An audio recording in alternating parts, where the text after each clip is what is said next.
जय श्री राम। ओम श्री रामदेवाय नमः। परमात्मन नमः। भजन भागीरथी के अहविल पर्व में आज 6ठे पार्ट में रामदेव जी का अनुभव योग विषय रहेगा, यानी योगेश्वर भगवान रामदेव जी का अनुभव योग। भगवान तो भगवान होता है, वे सदा सिन्वे और दिव्य होते हैं, और एक मनुष्य किस तरह से अपना जीवन व्यापन करते हुए अपरम तत्व की प्राप्ति कर अंतिम ध्येय लक्ष्य को प्राप्त करने का किस तरह से जीवन जिए, वह स्वयं जी करके सिखाते हैं। तो भगवान रामदेव ने अपने आध्यात्मिक गुरु बालीनाथ की सन्निधि में साधना द्वारा तत्व प्राप्ति की थी। जो उस तत्व प्राप्ति में जो साक्षात हुआ, जो प्रमाण हुआ, वे उन्होंने अपनी वाणी रूप में प्रवाहित किए, जो डिंगल भाषा में है, राजस्थानी भाषा में है। कहते हैं कि राजस्थानी भाषा के प्रथम राजपूत कवि बाबा रामदेव हैं। वे 24 प्रमाण प्रमुख हैं और भी कई वाणियां प्रचलित हैं। 24 प्रमाणों में पहला प्रमाण है गुरु प्रमाण, दूसरा निज प्रमाण, तीसरा सोधी प्रमाण, चौथा महापद प्रमाण, पांचवा आगम, छठा आगम दूसरा, और सातवां मुक्ति प्रमाण, और आठवां निज प्रमाण, नौवां इंड प्रमाण, और 10वां निकलंक, 11वां निजांत प्रमाण, और 12वां अभय प्रमाण, 13वां योग प्रमाण, 14वां भक्ति प्रमाण, और 15वां ज्ञान, और 16वां माया प्रमाण, 17वां मूलारंभ प्रमाण, 18वां भाव प्रमाण, और 19वां अवतार प्रमाण, 20वां महिमा प्रमाण, और 21वां लक्ष्य प्रमाण, और 22वां अगन प्रमाण, 23वां साखी प्रमाण, और अंतिम 24वां है वह बीज प्रमाण। तो भगवान की कीर्तन भक्ति नवदा भक्ति के माध्यम से भक्त हर जी ने प्रचार किया, और रामदेव जी ने अपने सब शरीर इस पृथ्वी पर रहते हुए अपने दिव्य योग को अनुभूत जो साधना थी, उस साधना को भाटी उगम सी के माध्यम से एक संघ सला करके, एक पंथ सला करके उन्होंने प्रचार किया था। तो उस ये प्रचार मतलब रामानंद जी से पहले मरुदर में भक्ति की मनाग्नि प्रवाहित करने वाला यह पंथ रामदेव जी द्वारा प्रचारित एक भक्ति का आंदोलन था। ग्रामीण अनपढ़ जनता शास्त्रों के गूढ़ रहस्य को समझने में सक्षम नहीं थी। तब रामदेव जी ने लोक भाषा में गीता ज्ञान को प्रवाहित किया, जो 24 प्रमाण नाम से पंथ के माध्यम से आम जन तक पहुंचाने का देव कार्य किया। इस पंथ में तत्कालीन प्रमुख साधु, यानी उनके जो गुरु थे वो उगम सिंह जी थे, और उसके शिष्य जो साधु मंडली थी वह रावण मलिनाथ, रानी रूपादे, जैसल, टोली, धारुमेघ के भाई की पत्नी देहू, शारजिया खाती, उनकी पत्नी रूपावती, और भी कई नामी अनामी साधु थे। प्रमुख उस समय में ये साधु थे, और धीरे धीरे ये पंथ और विद्या छुप गई, क्योंकि इस सत्य को स्वीकार करने वाले, इस प्योरिटी को स्वीकार करने वाले जिज्ञासु मुमुक्षु भक्तगण मिले नहीं। शायद यही हुआ है, क्योंकि ये तो एकदम निज था। पंथ के परिचय के विषय में आपको कुछ नियम और विधि विधान परिचय करेंगे। पहला है उसका नियम, देव रामदेव, अलग ज्योति निरंजन और निष्कलंक देव, गुरु उगम सिंह भाटी पंथ के, और पंथ का जो ग्रंथ है वो 24 प्रमाण ही, ध्वजा पचरंगा है, धाम रुमेशा है, मंत्र प्रणव है जो नित्य नियम से जब साधना करना, और गायत्री अजप्पा, पर्व चंद्रावली दूज, और महापर्व साल में 2 आते हैं, माघ और भाद्रपद की शुक्ल द्वितीया। और इसका जो मंडप होता है लगभग ये जो रात्रि के समय में ही इसका मंडप होता है, 10 बजे के बाद में ही जो मंडप लकड़ी की चौकी जिसको बाजोट कहते हैं, उस पर सफेद कपड़ा पहले, फिर लाल, और उसके ऊपर अक्षतः मिश्री, फल, इत्र, गंगाजल, गोगल, धूप, अगरबत्ती, गोघृत की ज्योति, जो ज्योति निरंजन अलग का प्रतीक कहलाती है, एक शंख और शंख होता है, और ज्योति को हवा आदि से बचा हेतु पर्दा भी किया जाता है। विशेषतः इसमें सूर्य का भोग लगाया जाता है। साधना पद्धति, इस पंथ में जो साधु थे साधना पद्धति कर्म, उपासना और ज्ञान और ब्रह्मचर्य का पालन अनिवार्य, मुख्य ध्येय मोक्ष प्राप्ति, यानी पंथ में कई प्रकार की सिद्धियां भी मिलती है, लेकिन साधक का ध्येय है वो मोक्ष प्राप्ति होता है, आत्मज्ञान ही होता है। यानी इसमें मुख्य ध्येय मोक्ष प्राप्ति और मुख्य जो ज्ञान का सार है वो आत्मज्ञान है। इस परमंत्र की जो मेन जो शिक्षाएं कह दो जो है वो ये है, पहली है गुरु गोविंद में किसी प्रकार का भेद नहीं करें, गुरु के प्रति दृढ़ विश्वास अटूट आस्था धारण करके गुरु की कृपा दृष्टि धारण कर आत्मस्वरूप को जानना ही पंथी का मुख्य ध्येय होना चाहिए। दूसरा, शब्द ही ब्रह्म है, गुरु है, अतः शब्द ब्रह्म की सूक्ष्म साधना द्वारा ही मन में दृढ़ विश्वास व संयम धारण करके आत्मज्ञान की अनुभूति करें। शब्द ब्रह्म ही भवसागर से पार होने का मार्ग है। और तीसरा, ऋषि मुनि व वैदिक मत का सार है परम गुरु के चरण पूजन, अतः पर ब्रह्म की भक्ति करे और भक्ति यानी साधना के द्वारा ही पर ब्रह्म के स्वरूप का साक्षात्कार होगा। चौथी शिक्षा है इस संघ की कि परम तत्व यानी निज नहम ही सार तत्व है, इन्हें सिद्ध साधक ही ज्ञात कर सकता है, अतः नियम पूर्वक साधना भक्ति द्वारा परम तत्व को प्राप्त करें। पांचवा नियम, श्रवण साधन अपनाएं, श्वासोश्वास अजप्पा गायत्री का जप करते हुए इड़ा पिंगड़ा को समझकर सुषुम्ना में ध्यान कर ज्योति निरंजन का दर्शन करें। छठी शिक्षा है अपने भाई बंधु समाज प्रत्येक प्राणी से मधुर संबंध रखें, भाईचारा रखें, खान पान की शुद्धता रखते हुए ब्रह्मचर्य का पालन करें। उक्त सभी बाह्य नियम रखते हुए आत्मज्ञान प्राप्ति के जो साधन है वो अपनाएं। निज धर्म ही मोक्ष का आधार है, अर्थात आत्मज्ञानी ब्रह्मवेत्ता ही मुक्ति का वास्तविक अधिकारी है। सातवीं शिक्षा है कि अलग अगोचर पर ब्रह्म की पूजा करना ही इस नर तन का धर्म है। इनकी साधना आराधना करके ही 10वें द्वार में मिलन होता है, जो योग साधना द्वारा कुंडलिनी शक्ति को बिंदु में मिलाने पर ब्रह्मरंध्र में दर्शन होते हैं। 8वीं शिक्षा है प्राप्ति काल में द्वैत नहीं रहता, साधक साध्य में अभेद स्थिति हो जाती है, आत्मा और परमात्मा एक ही है।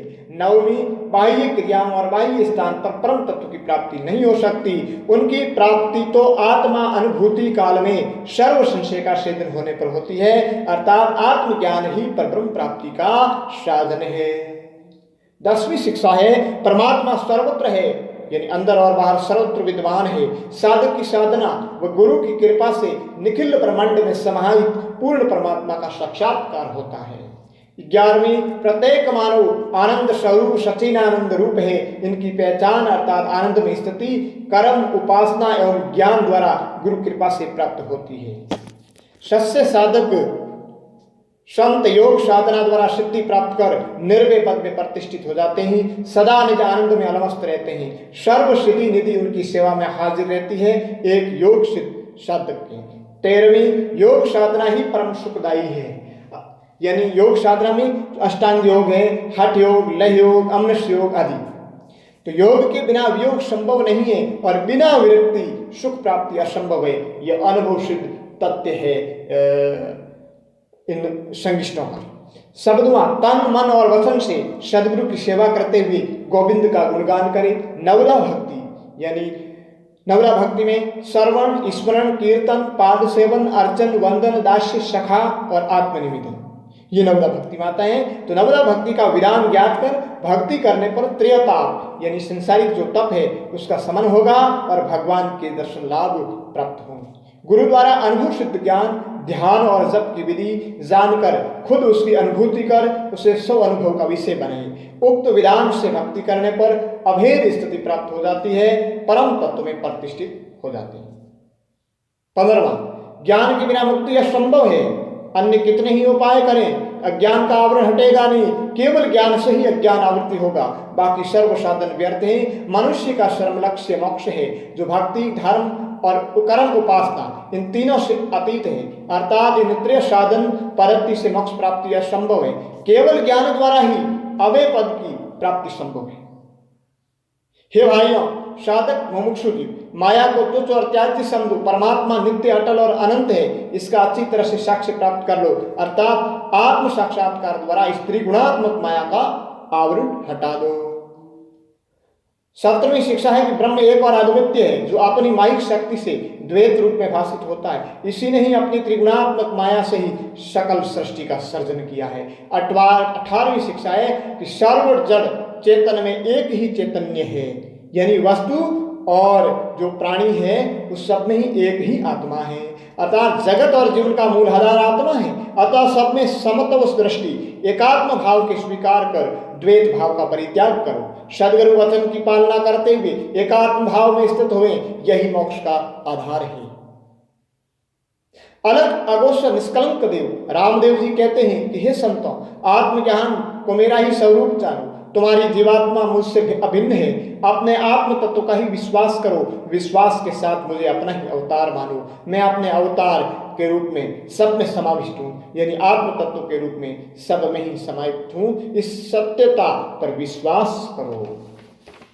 अंतिम शिक्षा जो 20वीं है संघ की, वह है अद्वैत भाव को परिपुष्ट करो। न कोई देव, न कोई पुजारी, न कोई आराध्य है, न आराधक। वो परम तत्व पर ब्रह्म तो एक ही है, वही एकमात्र सत्य है। द्वैत भाव का परित्याग कर जिसने निज स्वरूप को जाना है, उसी ने इसे प्राप्त किया है। स्वयं को जाने बिना परम को कोई जान पाता है, क्योंकि इंद्रियातीत एवं अव्यक्त है।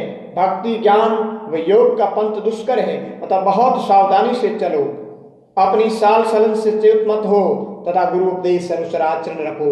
अजमल पुत्र रामदेव कहते हैं कि परमात्मा सर्वत्र समत्व भाव से समाविष्ट है, विद्यमान है। चेतन रहो, चाल मत सूको, गुरु वसना सुन करो व्यवहार। अजमल च्युत रामदेव भाके सब में साभेद सार। तो पंथ में साधना की विधि सर्व सिद्धि प्रदायक होती है, इस और उसको व्यक्त नहीं किया गया है, वह अव्यक्त गुण निर्दिष्ट होती है, अर्थात सदगुरु के अनुकरणीय में होती है, उनकी सन्निधि में ही संपादित होती है, जो तत्कालीन सिद्ध साधकों को मिली थी।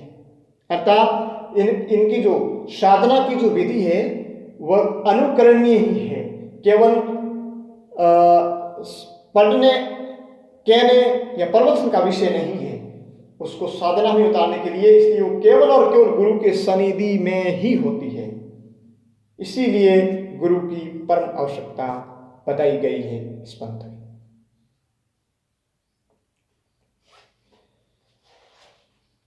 भगवान रामदेव जी ने अपना अनुभव योग जो पद्य रूप में प्रवाहित किया, जो रामदेव जी की वाणी आज प्रचलित है, जिसका 24 प्रमाण कहते हैं। तो 24 प्रमाणों में एक दो प्रमाण का हम या भाष्य करेंगे और सबका सार स्वरूप संक्षिप्त में चर्चा करेंगे। ज़्यादा तो विस्तार भय से हम कर नहीं सकते। तो पहला है जो गुरु के विषय में रामदेव जी ने कहा है, वो भजन है, वाणी है, यानी प्रमाण है कि सुन लो गुरुगम ज्ञान निहारी, गुरु कृपा गोविंद गत जानो, आवो भरोसे भारी। यानी योगेश्वर श्री रामदेव जीवन के परम आराध्य पूज्यपाद पर सुशोभित विराजमान सदगुरुदेव की महिमा का बखान करते हुए कहते हैं कि ज्ञान योग के लिए गुरु ही गोह्य शक्ति का विचार सुनिए। गुरु की जो गोह्य शक्ति है उनका विचार सुनिए।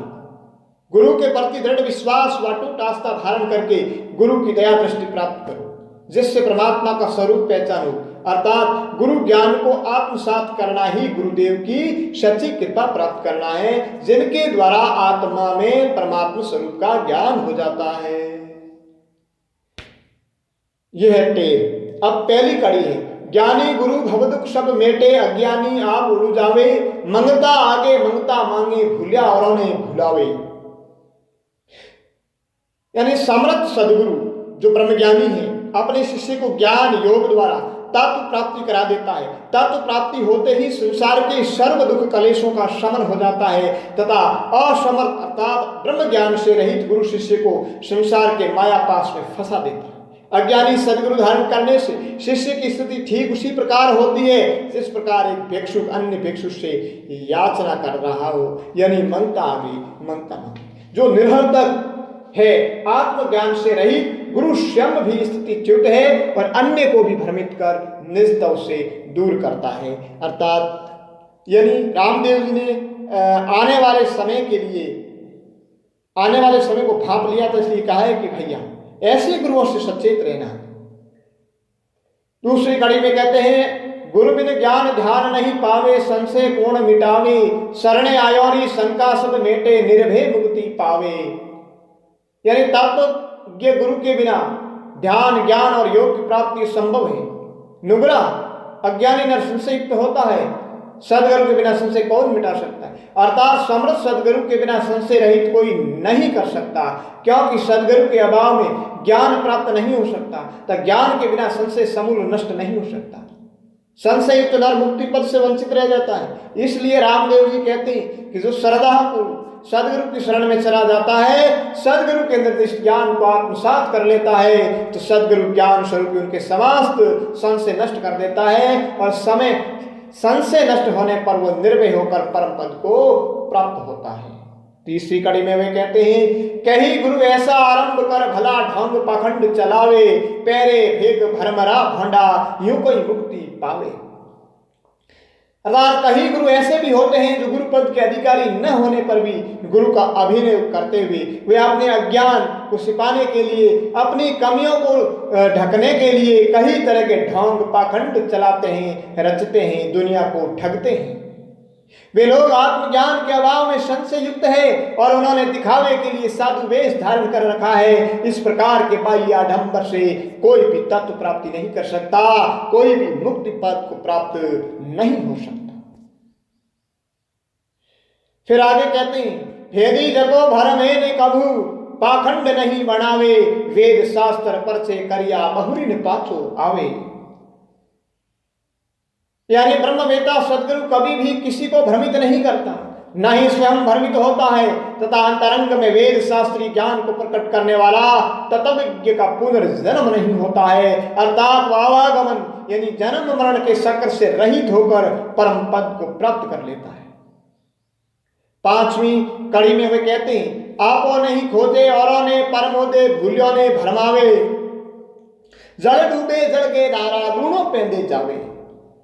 जो स्वयं आत्म संधान न करके तत्व ज्ञान के अभाव में उपदेश देता है, केवल वाचिक है, वो प्रवचन करता है, वह राम से भटके हुए श्रोतागणों को और अधिक भ्रमित कर देता है। अज्ञानी गुरु का आश्रय नहीं लेने वाले शिष्य की वही गति होती है जो जल में डूबने वाले व्यक्ति जल की धारा पकड़ता है उसकी होती है। अर्थात जल में डूबने वाला व्यक्ति यदि जल की धारा को ही पकड़ने का प्रयत्न करेगा तो उबरने की बजाय गहरा चला जाएगा रचातल की ओर। या जल डूबे जल के धारा दोनों पेंदे जावे। इस प्रकार भव सागर में डूबने वाला यदि डूबे हुए व्यक्ति का ही आश्रय लेगा तो वह गहरा डूबता चला जाएगा, यानी उसका अधोपतन निश्चित है। छठी कड़ी में कहते हैं कि अज्ञानी गुरु नहीं कीजे, नेचे नाव डुबावे, जो सांग बह रुपया बाजी, यो भूलिया भेक बनावे। आत्मज्ञान से रहित व्यक्ति को गुरु नहीं करना चाहिए। ऐसे गुरु शिष्य की जीवन रूपी नौका को भवसागर में डुबा देता है। ऐसे सत्य राह से भटके हुए पाखंडी गुरु विभिन्न तरह के ढोंग रचकर दिखावटी वेश भूषा धारण कर आडंबर करते हैं, जैसे बहुरूपिया सॉन्ग रचते हैं वैसे। सेमरत गुरु सासो सब मेटे, निजमन होए धावे, लट भंवरा जो गति होई जावे, होए भंवर उड़ जावे। समरत गुरु शिष्य की सब शंकाओं का समाधान कर ज्ञान के द्वारा संशय को नष्ट कर देता है। ब्रह्मज्ञानी सदगुरु का शिष्य ज्ञान के द्वारा संशय रहित होकर शुद्ध अंतःकरण द्वारा अपने स्वरूप का ध्यान करता हुआ आत्म साक्षात्कार करके परमात्मा हो जाता है। जिस प्रकार उत्तम लट भ्रमर की संगत करती तो उनके पंख आ जाते हैं, तदरूप ब्रह्मर होकर उड़ जाती है। उसी प्रकार रामदेव जी कहते हैं कि समर्थ गुरु के उत्तम शिष्य भी गुरु संगत से आत्मज्ञान रूपी पंख प्राप्त कर गुरु में हो जाते हैं। इस प्रकार समर्थ गुरु अपने शिष्य को शिष्यत्व से गुरुत्व में स्थित कर देता है, समर्थ बना देता है। वह शिष्य समस्त माया पास को अतिक्रमण कर परम शिव में मिल जाता है अथवा परम शिव में हो जाता है, ब्रह्ममय हो जाता है।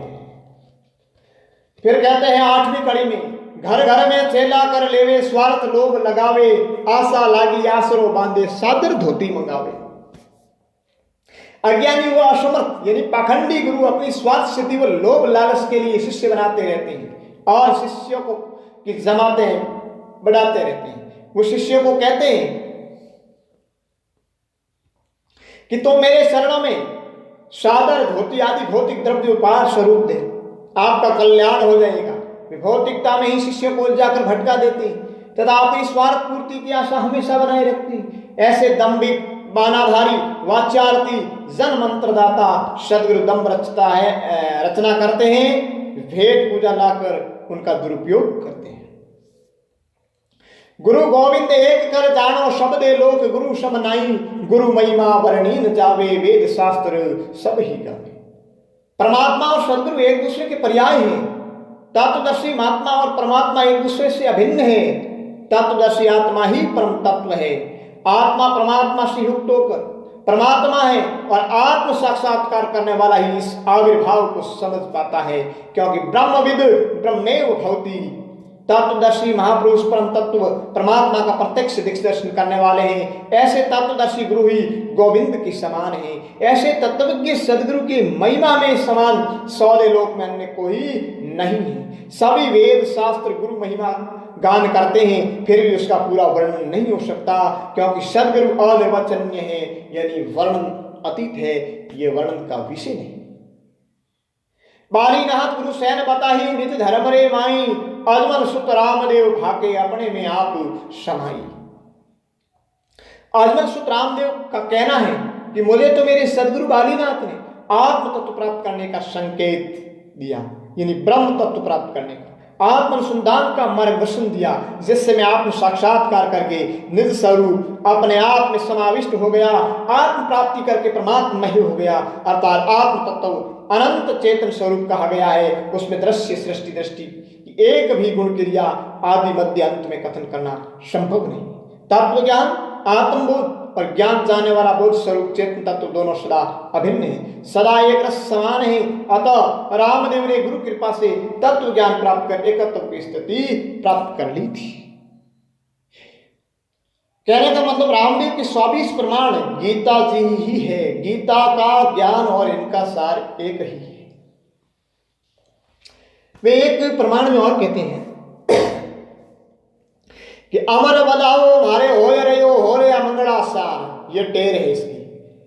पहली कड़ी है, आया हो निकलंक नाथ मारे पावना जूने जोगेश्वर अपार, हालो ए सैयो जुगत सु बताओ नहीं तो रह जा सो लार।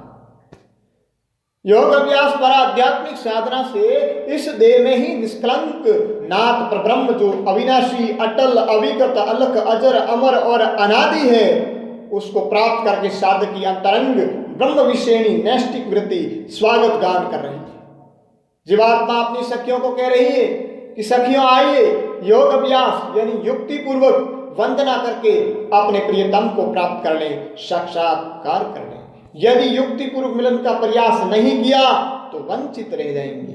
दूसरी कड़ी में कहती, मार्ग देख रही बोरियो मेट्यो सब अणु जाड़, पौड़ पसंती खोल दी मदमा की हो निहा। ये वाणी है परा, पश्यंती, मध्यमा और बेखरी, ये 4 प्रमुख वाणी है और भाव आवेग 5वीं वाणी है।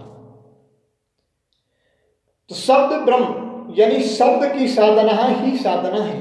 शब्द ब्रह्म की साधना की प्रवेशिका में साधक बेखरी वाणी अर्थात गुरु शब्द को उच्च स्वर में उच्चारण करते हुए साधक ने मन में अंतरंग मोड़ पर बेखरी के सभी प्रपंच मिटाकर साधन पथ को चेतन किया। ये साधक की जागृत अवस्था है, प्रथम सोपान है। तत्पश्चात साधना द्वारा शब्द श्रुत निकट आने लगे तो द्वितीय सोपान में शब्द कंठ से जपा जाने लगा, जिनके द्वारा मध्यमा वाणी में स्थिति हुई। मध्यमा वाणी की प्राप्ति कर स्थूल वासनाओं का शमन हो गया, मात्र सूक्ष्म वासना ही रही। तत्पश्चात हृदय देश में प्रवेश किया, जहाँ साधक का स्वमेव जप होता है, मन स्थित हो गया, केवल निहारता रहता है। वहां पर प्रसन्नति वाणी का द्वार खुल गया, जिससे जीवात्मा आनंद विभोर हो उठा। और ये साधक का तीसरा सोपान जिसको सुषुप्ति अवस्था कहते हैं। परा नगर में गुरु ने लावना ब्रह्मानंद दरबार, तुरिया तख्त बिछावना जड़िया रत्न पार।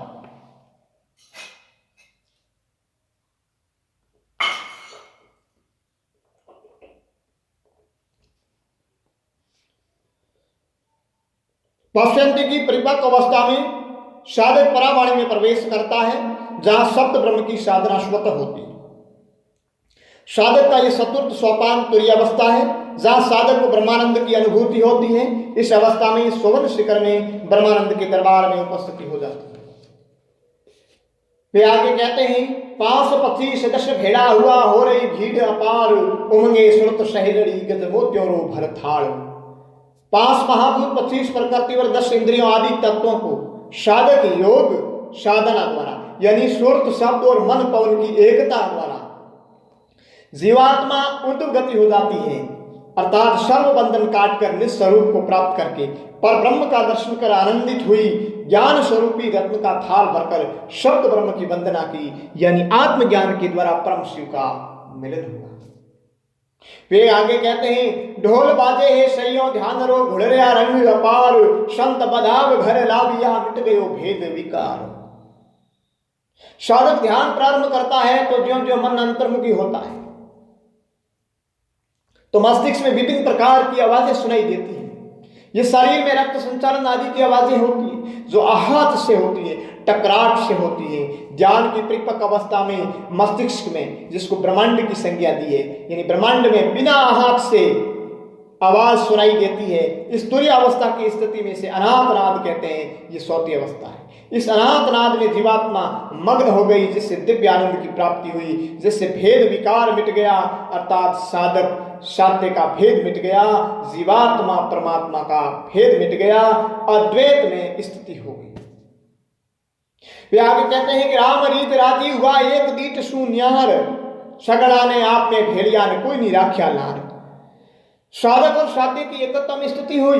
इस स्थिति में साध्य साधक पर प्रश्न होकर अपने में समाविष्ट कर देता है। जो भी साधक ऐसी स्थिति तक पहुंचता है वह साध्य में हो जाता है, अर्थात साधक परम तत्व से वंचित नहीं रहता है। यह तो साधक की मौज है कि वो चाहे तो साध्य में रहे अथवा साध्य में समाविष्ट हो जाए। मेलो वो सो मिट गयो सुरता की ओरे विचार, मैं अर सतगुरु दो जना कर सौ वचन निहार। परम स्थिति में पहुंचकर आत्मा ने विचार किया साधक ने कि जगत जो नाशवान मिलन था, मैं तो स्वतः सिद्ध अविनाशी तत्व हूं, सो अविनाशी के मिलन से इस अनाशवान जगत से माहिक पास स्वतः समाप्त हो गए। जब साधक साध्य से शब्द विलास की बात गई, अंश बोलिया निकलंक नाथ तू है मूर्ख गिवार, मैं सो तू सो मैं हूं रयोनी भेद लिकार। आत्मा ने परमात्मा मिलन पर जब द्वैत की बात की तो परब्रह्म हंस कर बोला कि तू और मैं एक द्वैत भाव ही, दोनों के मिलन के बीच पर्दा पड़ा है। इस द्वैत भावना को छोड़, इस द्वैत पर्दे को छोड़, अब मेरे और तेरे का भेद नहीं रहा, अर्थात आत्मा परम में से युक्त होकर परमात्मा हो। मैं और तू दोनों मिट गया अपना ही आप आधार, इन विद जोगेश्वर बदा बजो कभी नहीं जमरी पड़े मार। ये उपनिषदों का सार ही इनकी वाणी में है। ब्रह्म एको ब्रह्मद्वत्य नास्ति। आत्मा का भेदभाव समाप्त होकर अद्वैत में स्थिति हो गई, अब निंदित स्वरूप को प्राप्त हो गई। इस उपरोक्त विधि से परम तत्व की प्राप्ति करने पर यम की यात्रा से मुक्त हो जाओगे, अर्थात जन्म मरण से रहित हो जाओगे। यानी योग अभ्यास द्वारा सभी तत्वों का अतिक्रमण कर महाशक्ति तत्व में स्थित होने पर योगी की मृत्यु नहीं होती है। जिसकी मृत्यु ही नहीं होगी उसका जन्म कैसे होगा। सतरो बदाओ साधो गावियो कर कर मन में प्यार, कहे रामदेव पहुंचियो हद बेहद सुपार।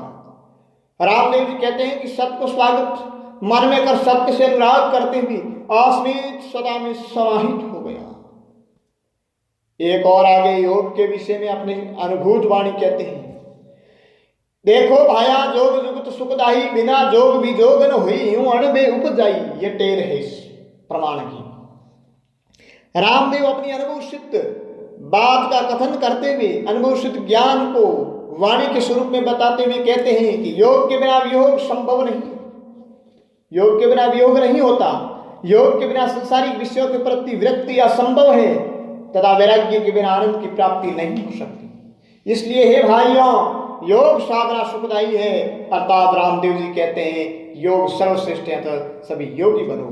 हे भाइयों का संबोधन करते हैं क्योंकि इस पंथ में भी भाई और बहन का ही संबोधन है। अष्टांग योग जप क्रिया आसन 84 माही, परम आसन धर पवन चढ़ावे सुरता शिवरण लाई।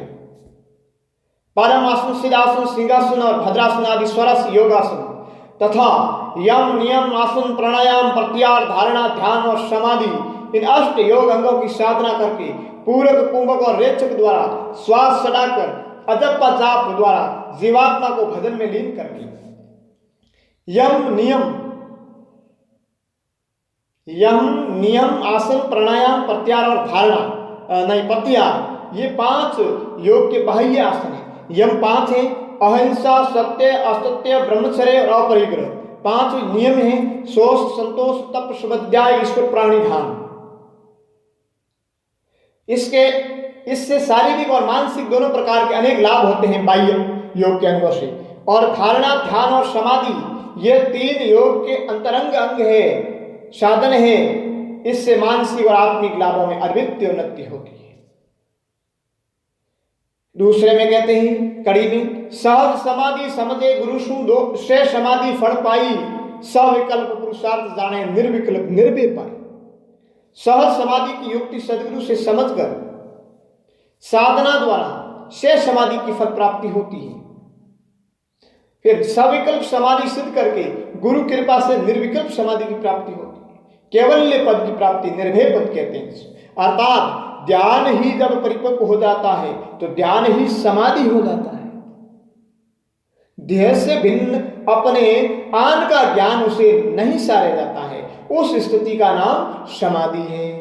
ध्यान में ध्याता, ध्यान और ध्य तीनों की एकता सी हो जाती है और सहज अवस्था में थोड़ा बहुत ध्यान का स्वरूप अवभाषित होने के कारण पूरी तरह ध्येय स्वरूप नहीं भाषित होता, किंतु सविकल्प समाधि में यह ध्येय स्वरूप पूरी तरह भाषित होता है। ध्येय सिवाय इसमें कुछ भाषित होता ही नहीं है। इस सविकल्प समाधि में परिपक्वता आने पर निर्विकल्प समाधि द्वारा योगी ज्ञान प्राप्त करके निर्भय पद को प्राप्त हो जाता है। तीसरी कड़ी में कहते हैं, से कर्म जोगरा जानो नेति धोती बस्ती जमाई, त्राटक नोली बस्ती सुत समझ घर पाई।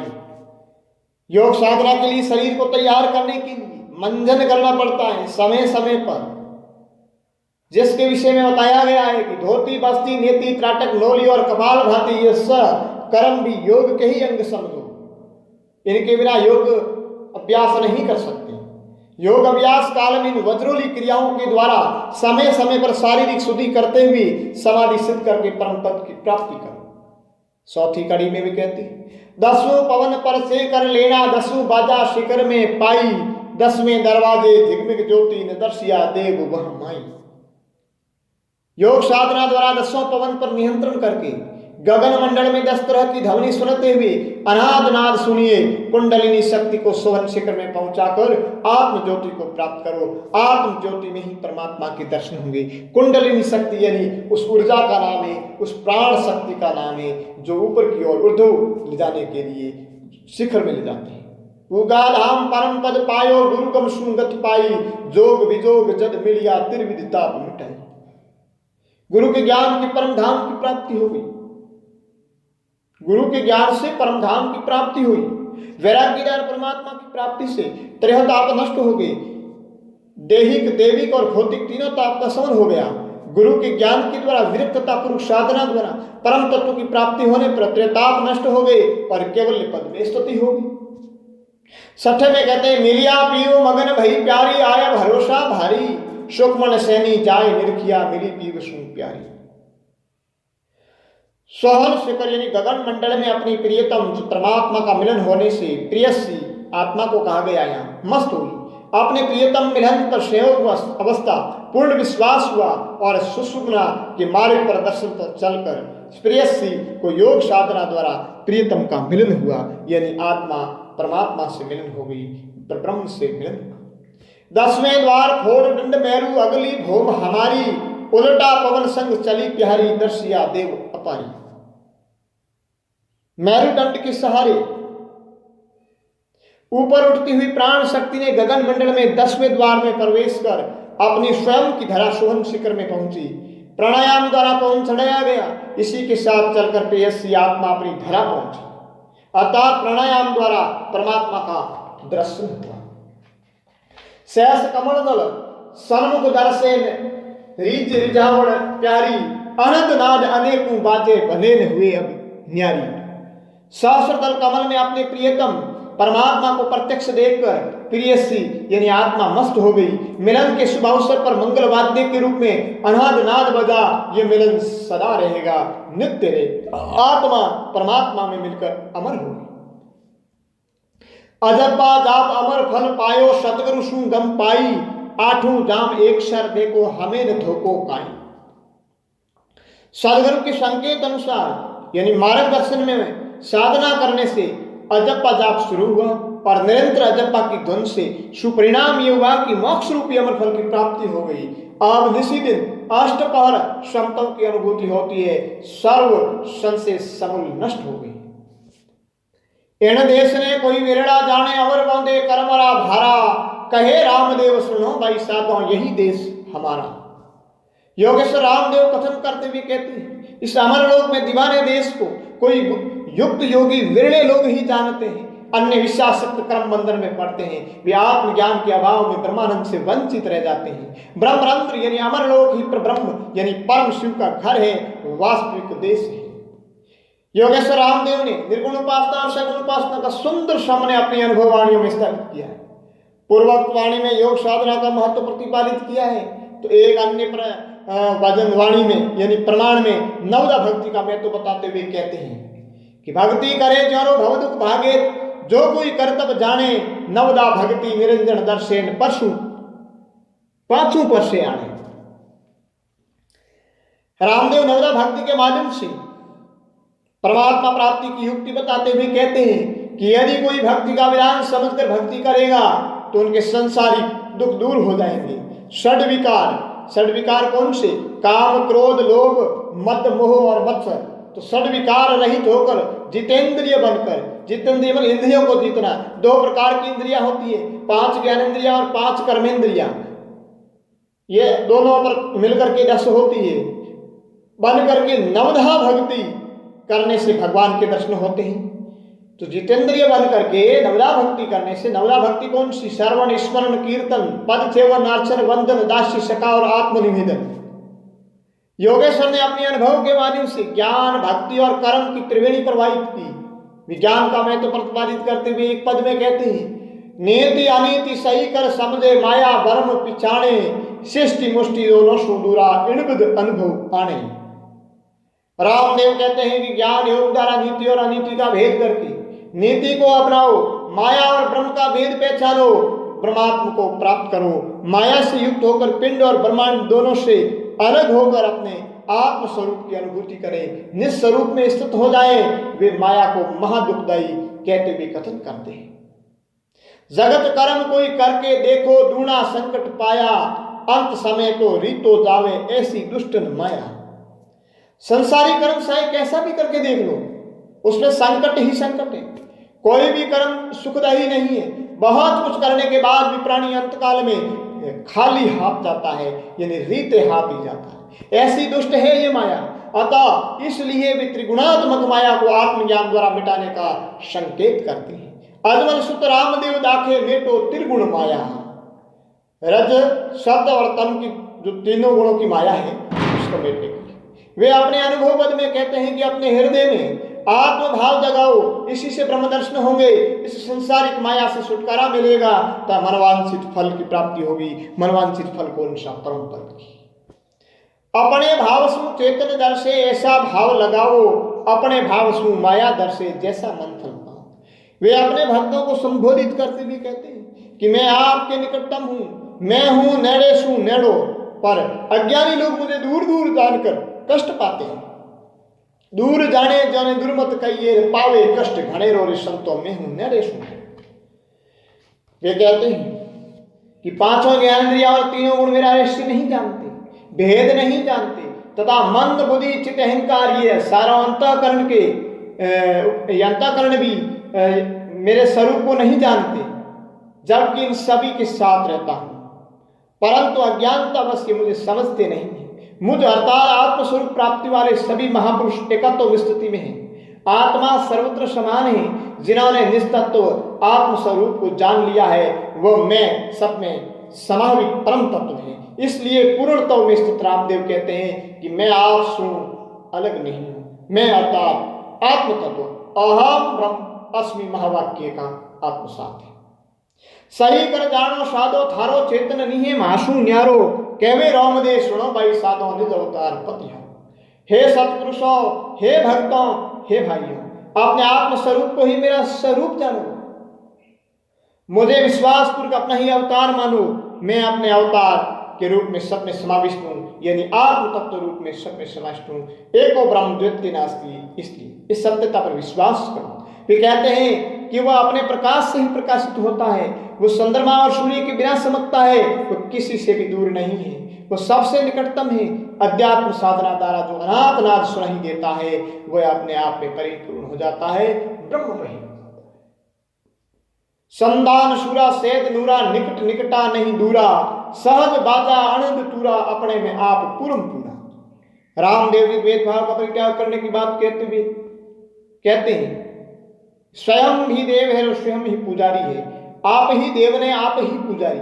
वे मूर्ति पूजा का भी खंडन करते हुए कथन करते हैं कि मनुष्य चेतन तत्व को भूलकर पत्थर पूजकर सारी उम्र गंवा देता है, व्यतीत कर देता है, फिर भी वो चेतन तत्व से वंचित ही रहता है, जागृत नहीं होता, चेतन नहीं।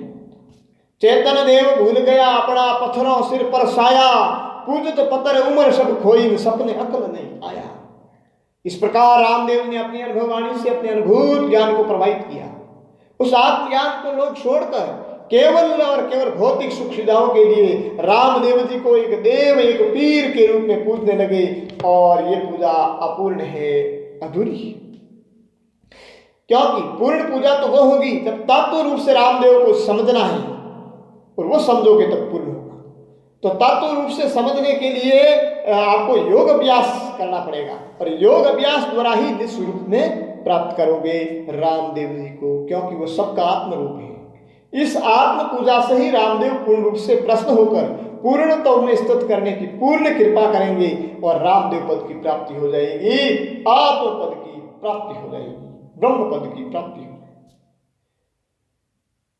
मैंने भी गुरु कृपा रामदेव के कृपा से 2 पद रचे हैं जो आपके समक्ष साथ में ही प्रस्तुत कर रहा। योगेश्वर परम पद रमण कराई, परम योगी पूर्ण अवधूता परमानंद पद पाई। निज तत्व में रमता रहता अचल रूप अचाई, अगम अगोचर अटल अनासी निर्विकल्प नित साई। आप अखंडी सोई अविगत ज्ञान स्वरूप गोसाई, ज्ञान ध्यान में गोता मारे जासे अलगन थाई। रोम रोम में आप रमत हैं जड़ चेतन इकर आई, ब्रह्म द्वैत से परे परमात्म परम तत्व चित मही। गुरु कृपा से आत्म दर्शन राम प्रकाश गम लाई, किशन सिंह गुरु गम साधन राम देव पद गाई। इसकी आसावरी राग है, और एक दूसरा पद है इसकी राग है लावणी या प्रभाती भी कर सकते हैं। निगे कर निहारा साधो निगे कर निहारा है, मुझसे न्यारा कुछ भी नहीं मुझ में देव जुहारा है। यह टेर है इस पद की। रामदेव मोह में पूर्ण में रामदेव की माई है, निज दृष्टि से निरख परख के द्वैत को दूर हटाई। सता राम की रमक सकल में चेतन व्यापक राही है, आत्मदेव प्रकट घट बोले निज में निज मिलाई। न्यारा समझ निगे नहीं आवे भ्रांति में अलुजाई है, आप अद्वैत में स्थित हुआ तब फिर भटकत हुआ नहीं। राम प्रकाश श्री देव राम जी गुरुमुख क्षमता आई है, किशन सिंह निश्चय कर पाया आत्म घट के माई। ओम श्री राम देवाय नमः। परमात्मन